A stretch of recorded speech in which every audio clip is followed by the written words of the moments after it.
You are listening to an Atomic Broadcasting production, so sit back, relax, and enjoy the feature presentation. And remember, do your part, such as like, comment, rate, and don't forget to tell a friend to tune in for an Atomic Time.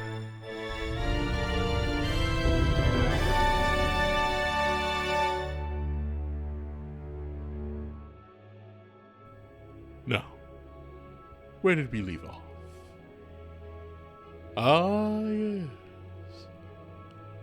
Neros was arrested by the guards after causing a monkey riot in the marketplace. Meanwhile, Zephyr set out to find a rabbit, hoping to comply with a threatening note he'd received, and Val forcibly followed him. So there were 4 monkeys. And when you Google the monkeys, you have the names. You have Davy Jones, Michael Nesmith, Mickey Dolenz, that's an L, and Peter Tork. But they're all labeled except for Davy Jones. Now, I understand that he is probably the singer. But all of them are labeled Michael is piano, Mickey is drum kit, Peter is piano. Davy Jones has nothing. He plays the locker. I am very confused. The band. There's a band called Monkeys. The The Monkeys. Monkeys. There's a band called The Monkeys. Yes. One of their more popular songs is I'm a Believer. Or Hey, Hey, We're the Monkeys. I don't. Wait, like, I'm a believer. I believe so. I don't It's think not that that's one? the- I mean, I could press the button and see. Oh, I guess it was. I didn't realize that was the Monkeys. With 2 E's. They Yeah. started it, and then Smash Mouth did a cover for Shrek. Yeah. No, I thought Shrek sang that. You know what's really weird about the Monkees as a band? Is they started as a fictional band.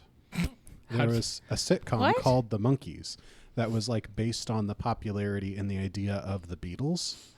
That makes sense. I always get was them wondering, confused. 'cause, yeah. And the 4 actors who were portraying the Monkees in the show started performing music for the show. And then when the show got canceled, they're like, we're a band now. We're called the Monkees. Wait, I see I'm a Believer written by Neil Diamond. Well, they But still performed sang it. by the Monkeys. Written by Neil Diamond and performed by the Monkeys. What a mix. It's- What a combo. And then It's definitely sung later by a interesting. So donkey. many people writing so many different. It's like most of the. So there's so many like pop singers that all have the same songwriters. Oh, Like yeah. there are some singers that write their own songs, but so many of them, like you go back and you Mm-hmm. can see who actually wrote them, and they're just like a web of. I of think writers. it's like the past decade that you can attribute like 90% of all popular songs to like 4 people or something like that. It's pretty. Crazy. That's probably incorrect, but that's the vibe. I mean, it makes Yeah. sense. It's like movies, too. The directors always get the credit. People don't talk about the movie writers, Yeah, unless the writer and the director are the same person. which does happen on a fair amount of occasions. But a lot of writers are in the movie industry are also typically overlooked by the audience. But if you know a good movie writer and you start following his movies, like, you usually won't be disappointed. It's the true fans that appreciate their writing. I was watching the newest Mike Flanagan show, who wrote The Haunting of Hill House, and I was interested. Hey, there's a lot of reoccurring actors. He's like to put a lot of reoccurring actors in his projects. Mm-hmm. And I looked it up to see if somebody had made a chart. Nobody made a chart.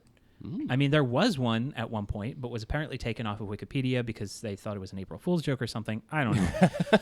But then I was like, you know what? I'm going to do it myself. So I did that. And there's like a good 30 or 35 actors that have just been introduced throughout the series. And there's not one actor that have been in all of his Netflix series, but it's really interesting just to see how often they pop up. You should make a Wikipedia page about the lost Wikipedia chart. That is something people like about Quentin Tarantino movies as well. He often also uses almost all the same people. Same with Wes Anderson. There are many big directors that like to just use the same actors. You get to kind of notice that, and it's kind of fun. Yeah, that makes in its sense. own little way. You find the people that jive with your vision, and It's- you stick with them. Like the Dark Pictures anthology video games, those story games, they actually use the same models. They have like actors as models with specific voice actors, and they reuse the models in various roles. Sometimes they're just background characters, and sometimes they'll be one of the lead characters you control. Interesting. Yeah. Speaking of having a consistent cast that plays different characters in different shows, you guys ready to jump back in? I'm pretty sure that one of us was at least recast during this show. All right, guys, we got a fresh amount of money dumped into our graphical budget, so I'm going to dump it all on this opening shot. Oh boy. Oh boy. We have a drone shot from above. But what about catering? Get your own food.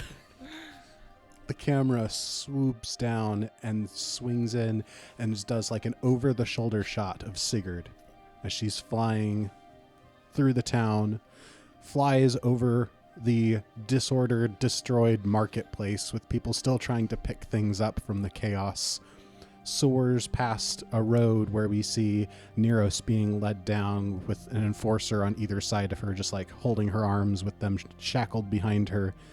And Sigurd flies up and it just kind of hovering in place begins like pecking on the front door to the Helvig house. I was listening so intently, and for some reason, even though I knew she had a letter for me, I didn't. I was not prepared. For like a 6-foot-tall bird to peck at your front door. People never really are prepared for a 6-foot-tall bird to. What would the knock sound like?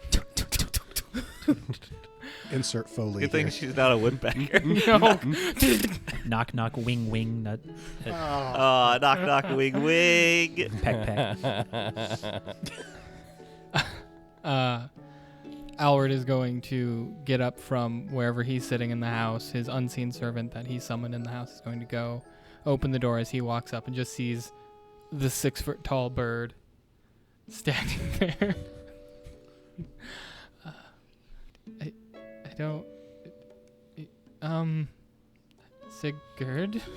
She sets the letter down on the ground and then kind of like nudges it towards you with her beak. Oh, as I go to pick it up, the unseen servant goes into the kitchen and gets like a little fruit, like an apple, and I just like try to hand it to Sigurd as like a treat as I pick up the letter to read it. She's not a horse. Alward doesn't know these things. What do you give a 6-foot-tall bird for being a good bird? Corn. A big cob of corn. I didn't have any. She politely takes the apple like in the point of her beak and then just kind of looks around like, what do I do with this? What's this letter say? You didn't actually give me a letter. It's very hastily written, and it says, Alward, Zafir says that you need to danger. You should get your parents out of the place now, or else he said bad things will happen. And she she kept the pen going, like she was trying to think of another word, but she didn't, but she kept her hand moving. She's like, sorry for the rush. I'll be back sometime. It makes it sound like you're leaving town. I know. I'll be back sometime.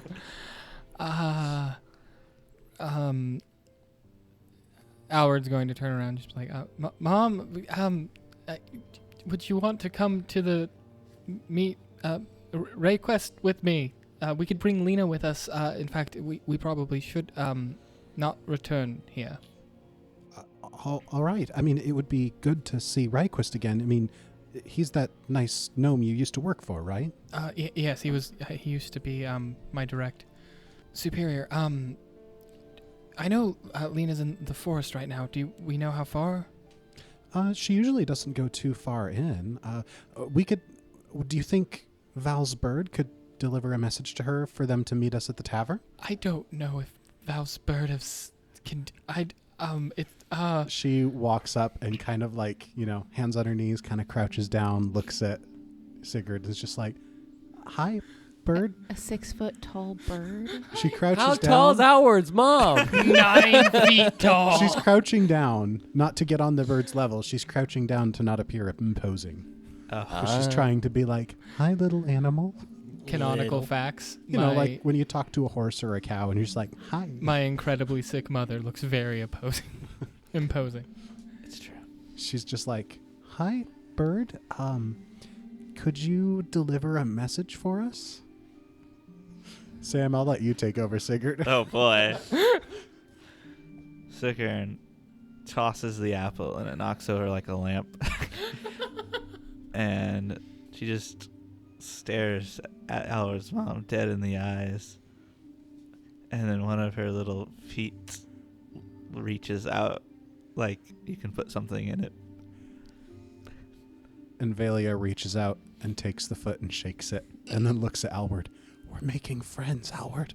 Sigrun looks at Alward very confused. Alward looks at Sigrun very confused.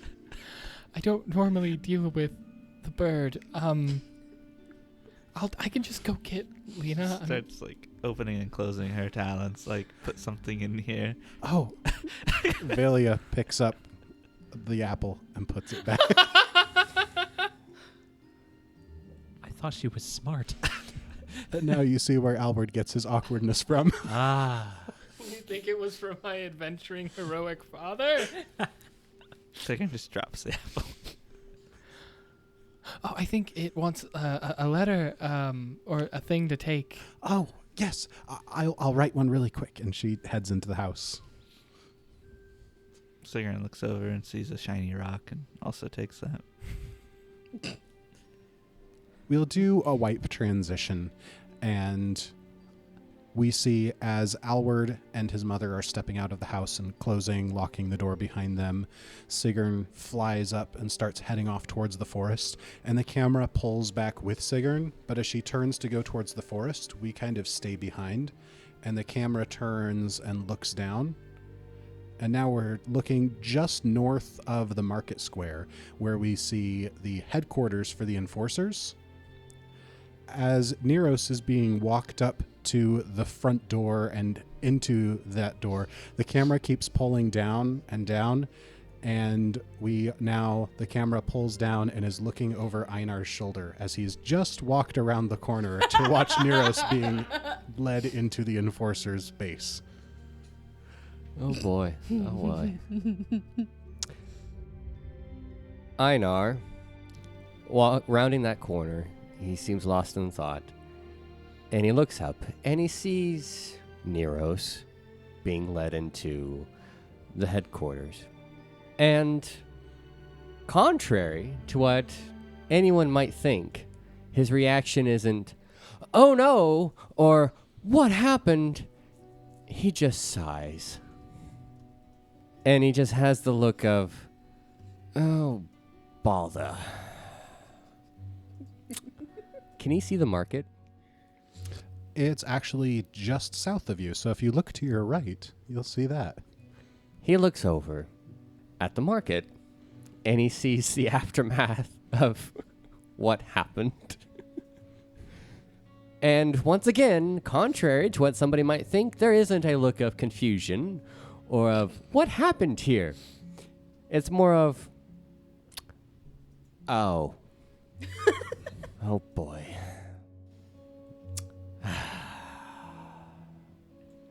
And he squares his shoulders and starts walking towards the headquarters. There's an enforcer standing there with his scarlet uniform and brass buttons all highly polished. A firearm at the ready, and he just nods at you. Citizen? Hello, sir. I'm here to post bail. Post bail. Yes.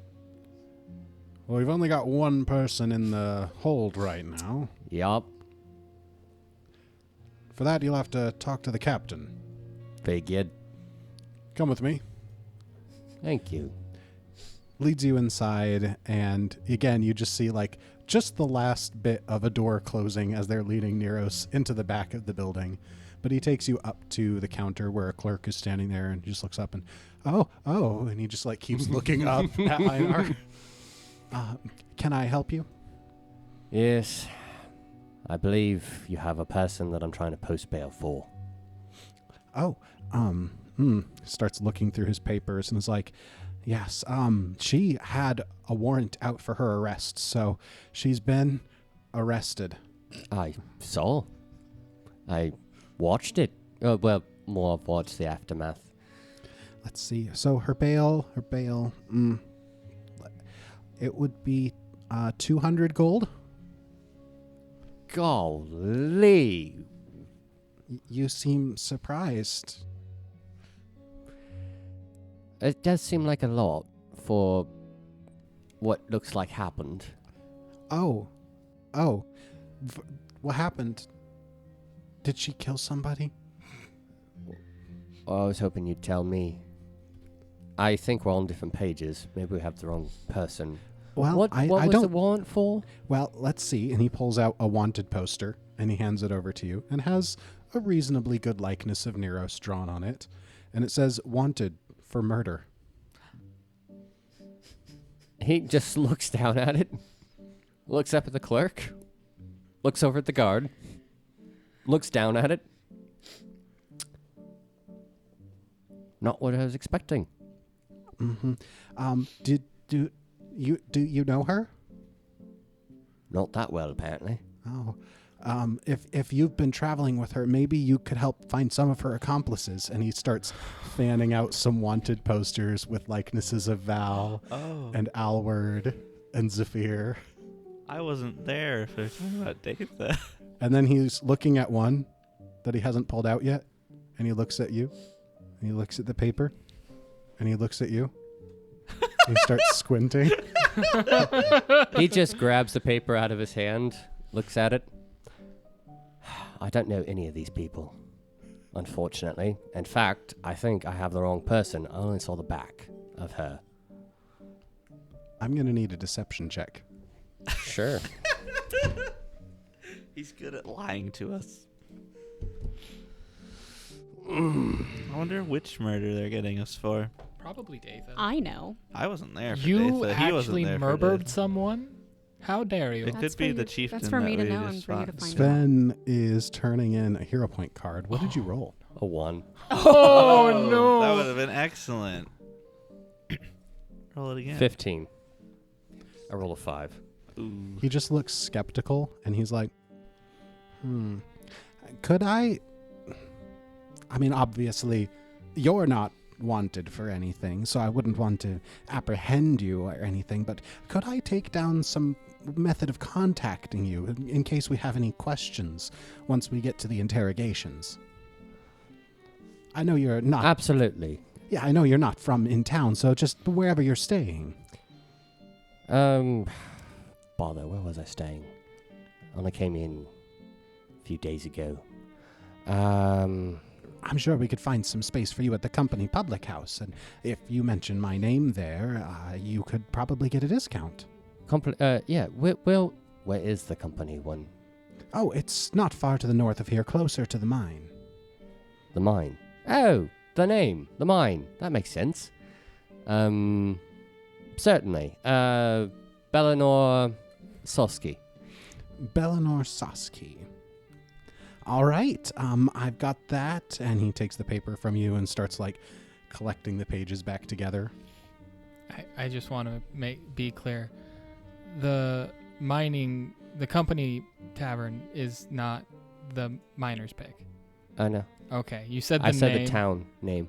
Okay. I was confused, so I wanted to make sure. As for that girl, I don't think it's the one I was looking for. Unfortunately.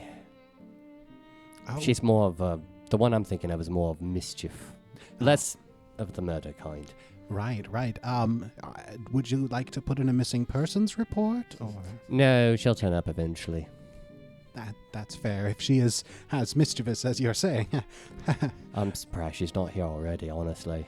Oh, well, I mean, It's little stuff like throwing a bucket of water over a door. oh yeah, that we would not arrest someone for It that. depends on how cranky the person is that gets the water on them, honestly. Well, then we might. Never mind. I appreciate your help, Mr. Soski. Absolutely. I might see you again. We'll see. Until then, have a good day. Of course, you too. And he just turns around and walks out. As you're walking out, the camera is just kind of pulling back with you, and we watch over Einar's shoulder as the clerk is just watching you leave. He walks out of town. Still doesn't know anything that's been happening to us the last little bit. And now we'll get to meet Sven's third character. All right, this is too much work. Time Specifically, to reset the he walks timeline. out of town and then walks back. He takes time in case anybody follows him. Oh, okay. Mhm. It's like walks out of town, stops, turns around, walks back. He walks out of town, but specifically walks out where there's a clearing before doubling back in a different route and coming back in. It's going to take time. Gotcha. We're going to switch angles now as we go back to the Enforcer's headquarters. And the Enforcer is just like slamming the door behind Neros as she's put into one of like the holding cells. It's stone walls, stone floor, and just like iron bar grating wall leading out into the hallway. You know, classic medieval prison type setup. And the Enforcer who closed the door, he's just kind of like scowling at Neros. What? You really thought you could get away with it? I mean, it's just some monkeys. I don't know what you're talking about. Oh, and this is probably one of the nicest cells that I've ever been in. Good job, guys. Look, I know you ain't human, but that's no way to talk about our kind. Excuse me? Listen here. That was kind of rude. You know it's rude. It's rude as calling my people monkeys. What? What are you talking about? Look, the monkeys, I'll admit, that was me. I don't know what you're talking about. Don't play dumb with me. What? Look, I know I'm dumb, but I don't ever play dumber than I am. He like leans up against the iron bars. And What, he's you like, want kiss? Charm him, charm him, charm him. He had opened his mouth like he was gonna say something, and then he just spits at you through the bars. Oh, gross. Gross.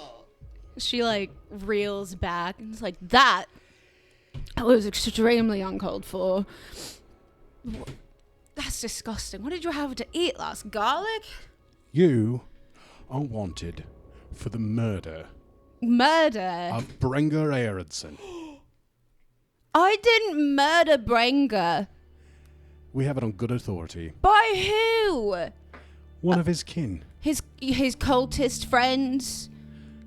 I don't know what sort of religion they're in, but he came back from the woods and said that you and 4 other accomplices had come straight to his camp, killed him in cold blood. That is not how that happened.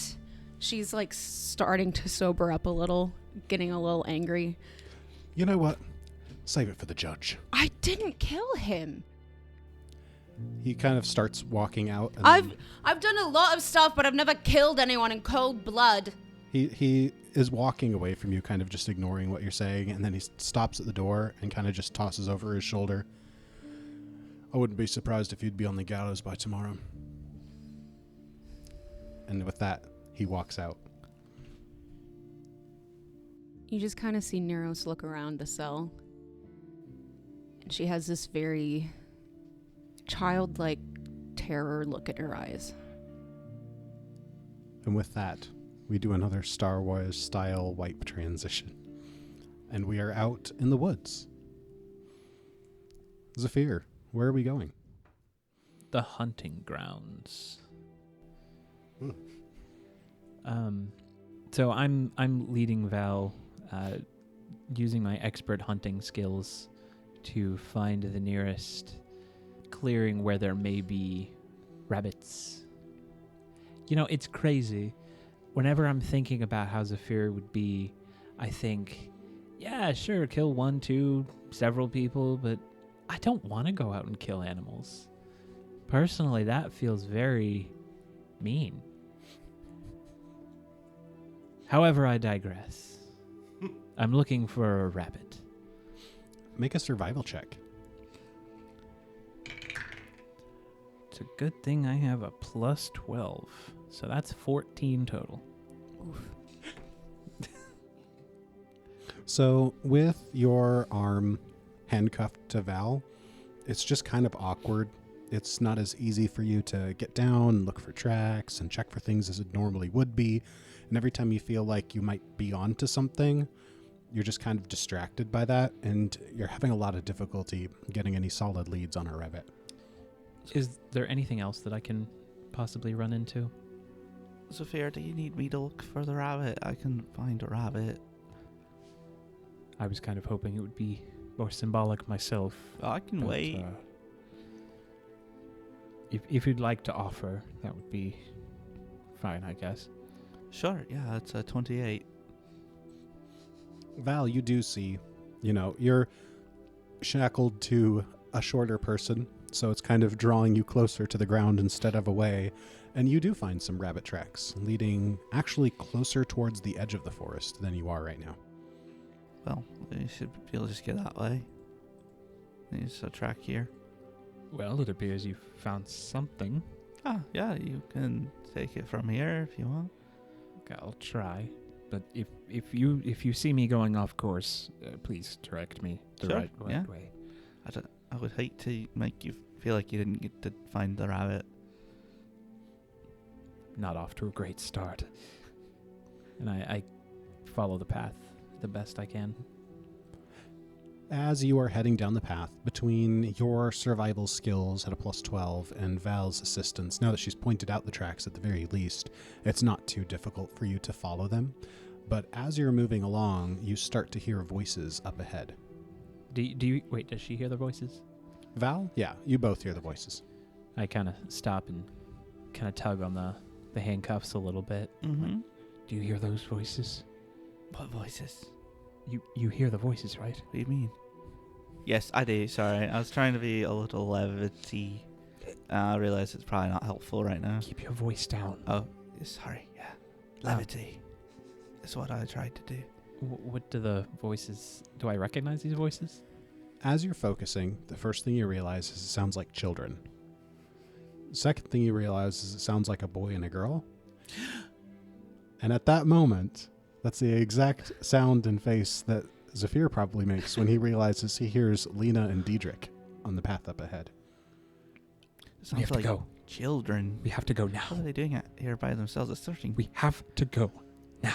To the children or No. away from the children? Away. Oh, okay. Yeah, sure. The other direction. Into the woods. I don't care where we go. Just out. Should we tell them to go No. away from the woods? Don't talk to them. Oh, Don't acknowledge them. Just go. Okay, all right. We've got to go. Okay, all right, sure. And I immediately about face and go the opposite direction that the tracks were leading. As the two of you are making your way back the way you came, I'm going to need each of you to make a will saving throw. Oh no, Lena's gonna die. Don't kill And my it's gonna sister. be all Saphir's fault. I did nothing. Good grief, I'm rolling really bad. Use a point. What'd you get? That's right. I do have those, don't I I? have so many of those. We need to get rid of those. Okay, I'm going to re-roll. What'd you get originally? A 3. Ah.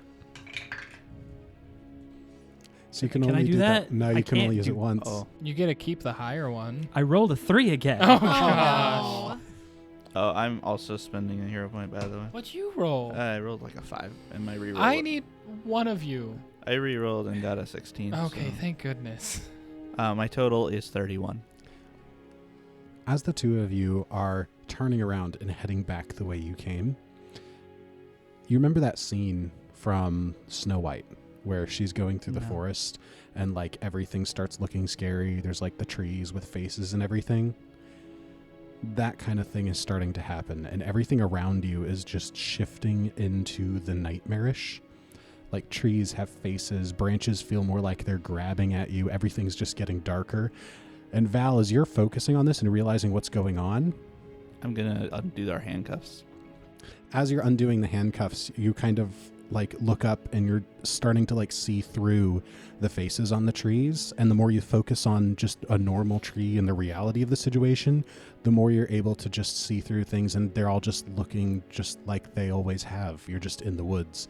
But Zafir, the images stay for you, and you are frightened one, as everything around you just seems horrifying. Okay, what is that thing that you gave me that has something to do with fear effects? So you could trigger this as a reaction And then for the next 3 rounds, you gain a status bonus instead of penalty to your spell DC and spell attacks equal to your frightened level. Then that's what happens. Right?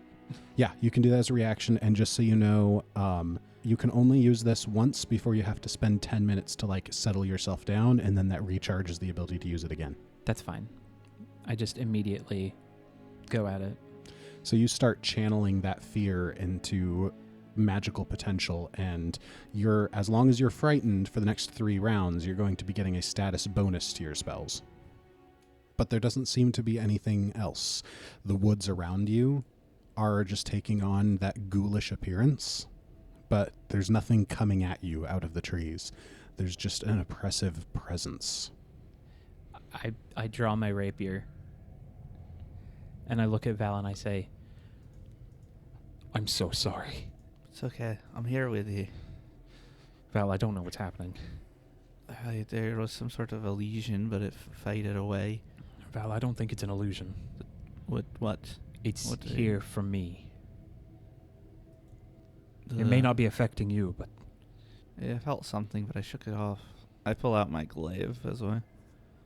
May the light of Pharasma, our guardian, our shepherd, and the eternal rays guard us tonight. Zephyr, you hear as a whisper in your ear, although Val, you don't hear this. Zephyr, you just hear a voice. Not yet, no. They need to be together. They need to be together when it happens. Bide your time, little hunter. Together. Only together. Yeah, we're in this together. No, not you. Oh, okay. Val, will you run to them and tell them to leave the woods? Find their family. The kids? Yes. What are you gonna do? I'll stay here. I'll wait for you to return. Do I get the feeling you're telling the truth? Yeah. Okay, I'll be right back, Zephyr. I don't know who Diedrich's family is, but I don't want him involved. We will never know. So I stay behind while Val runs that direction. So as Val turns to go, she heads away further down the path, and the camera stays behind, and we're watching Zephyr as he's still there in the forest, with it still having this frightening, oppressive appearance, and none of that fades. And Zephyr, you're just alone, surrounded by these leering trees. Zephyr just continues to mutter to himself, just saying, together. They have to be together. I don't know if that's going to happen. I don't plan for it to happen. I don't know if you can hear me, or even if you're listening at this point. But I don't think that things are going to play out the way that you expect them to. I hope that you're ready for surprises. And from somewhere in the forest, you can't tell exactly where, seemingly from everywhere and nowhere at once, you just hear, "A-hunting we will go, a-hunting we will go." He takes his rapier and he throws it down, sticking into the dirt, just straight down as hard as he can, and he just flops down and just sits. He says, I'm not going anywhere. And as that is trailing out, the camera pulls back a little further to reveal that Val is standing on the other side of a tree and has been listening in. She looks very concerned and worried, breathing a little heavier. And after just a little bit of knowing that he's not moving and he's staying there, she's going to head off to the kids.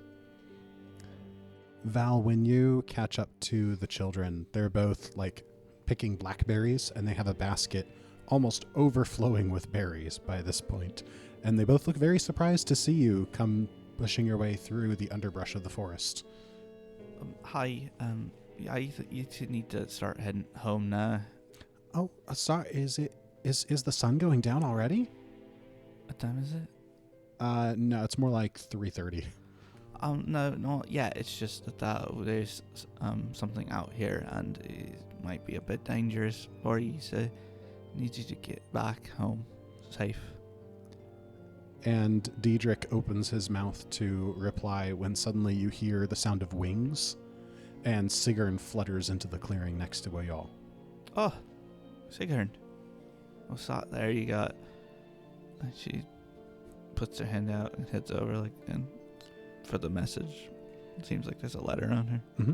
And the letter reads, Lena, don't go back to the house. Come to the tavern. We'll be waiting, I guess, would be probably the most concise way from Mom. Which tavern? You know the one. That's what it says, P.S. You know the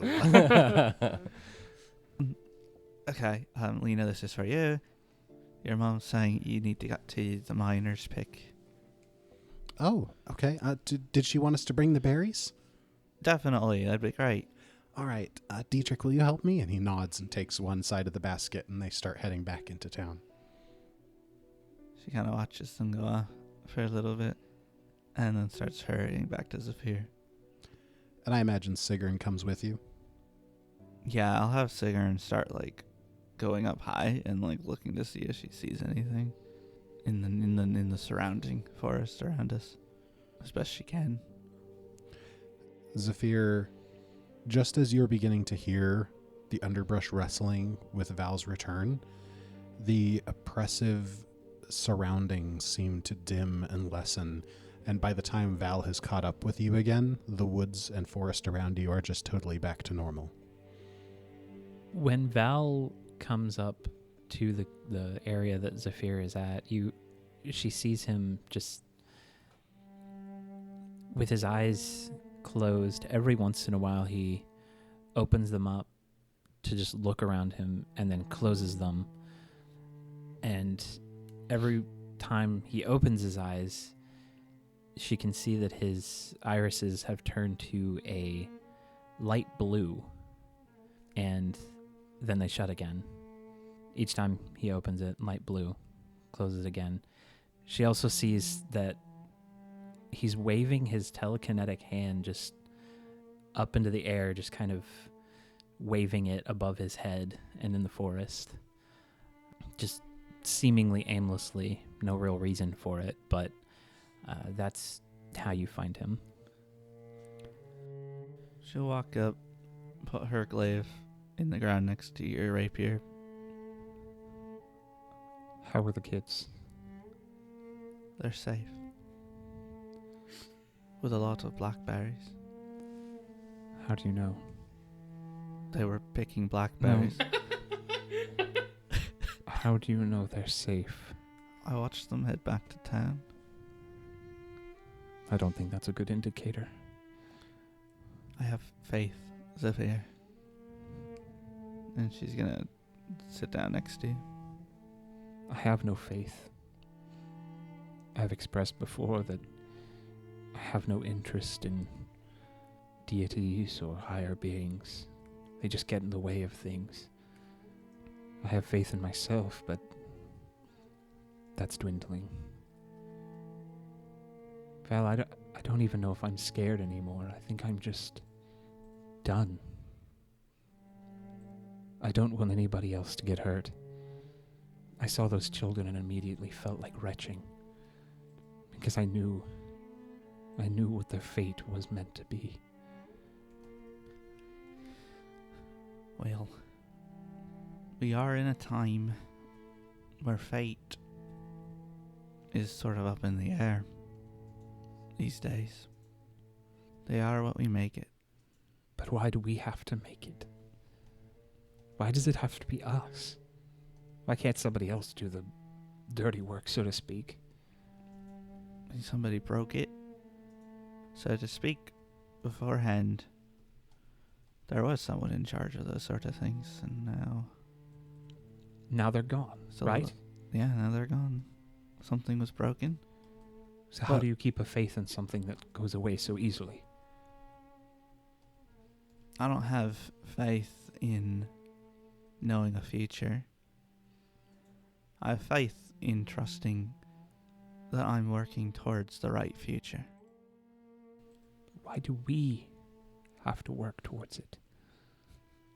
I never imagined that I would get into this sort of situation. Yeah, sure. I killed many, many, many, many people. But the second I start to draw connections, that feeling of freedom and the ability to get things done just feels alien to me. And I've lost all ability to make my own decisions just because I have something else telling me what to do. And if I don't do it, those connections I've made will be gone forever. Did it tell you to quit being a hired killer? No. Seemed like that was a choice you made. Yes, it was, but I don't know if I'm allowed to make that choice. You think you'll be forced to still kill? If it saves the lives of others. I used to think it was easy to choose between those who could live and those who would die.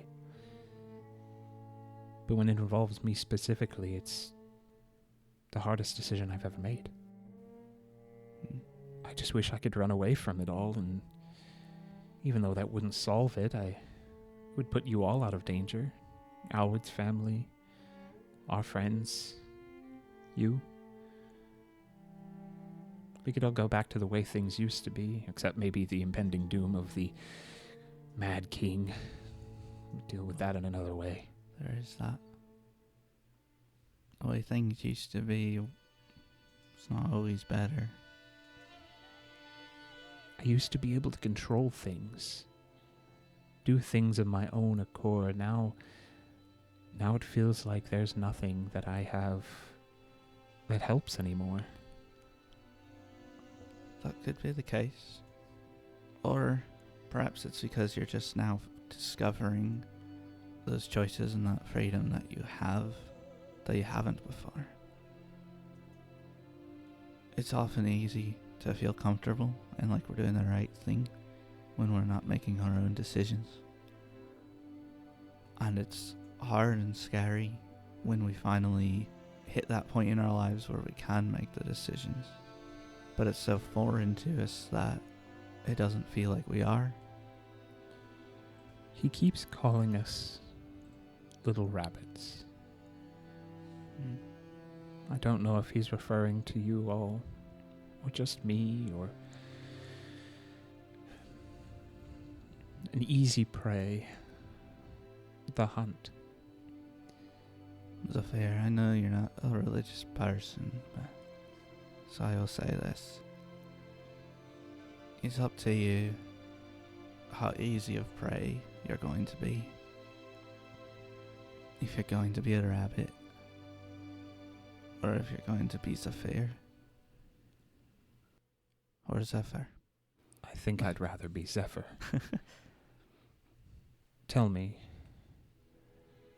are there still any blackberries around where the children were? Probably. I'd like to gather some. And as long as Howard and his family have left the house, we Right. meet there. They said that they were going to the tavern. Good. I think by the time we're done picking berries, we should be able to head that direction if you think that might be the case. We can do that, Zafir. All right. Time to make some decisions. Yes. He gets up and he pulls his rapier out of the ground and sheathes it. And then he attempts to pick up the glaive and just puts his hand on it and he tries to hand it to Val and says, "Here, you drop this." She'll get up and she'll take it, and then she'll pull you into a hug. Our past is not who we are anymore. It's on us to dictate our future and what we believe.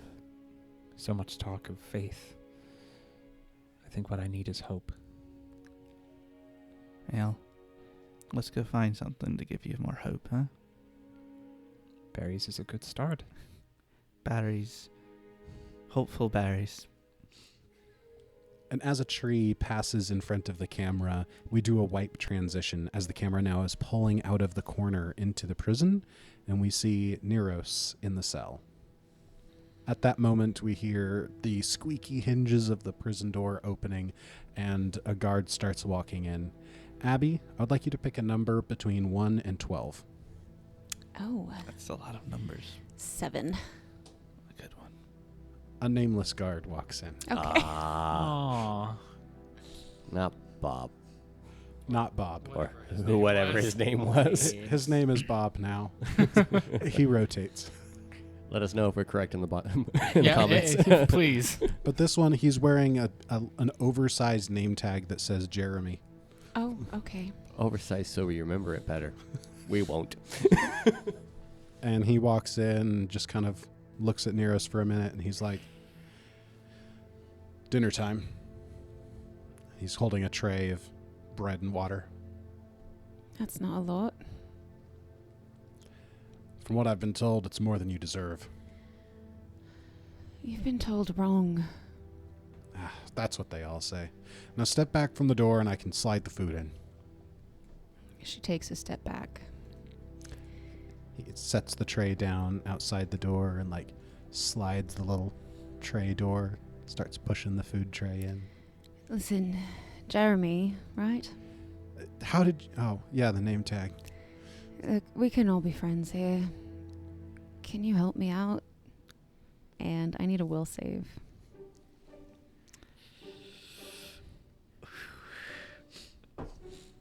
And what's your DC? 26. Jeremy stops sliding the tray partway through. And he looks up at Neros. And that's where we're going to end this episode. That's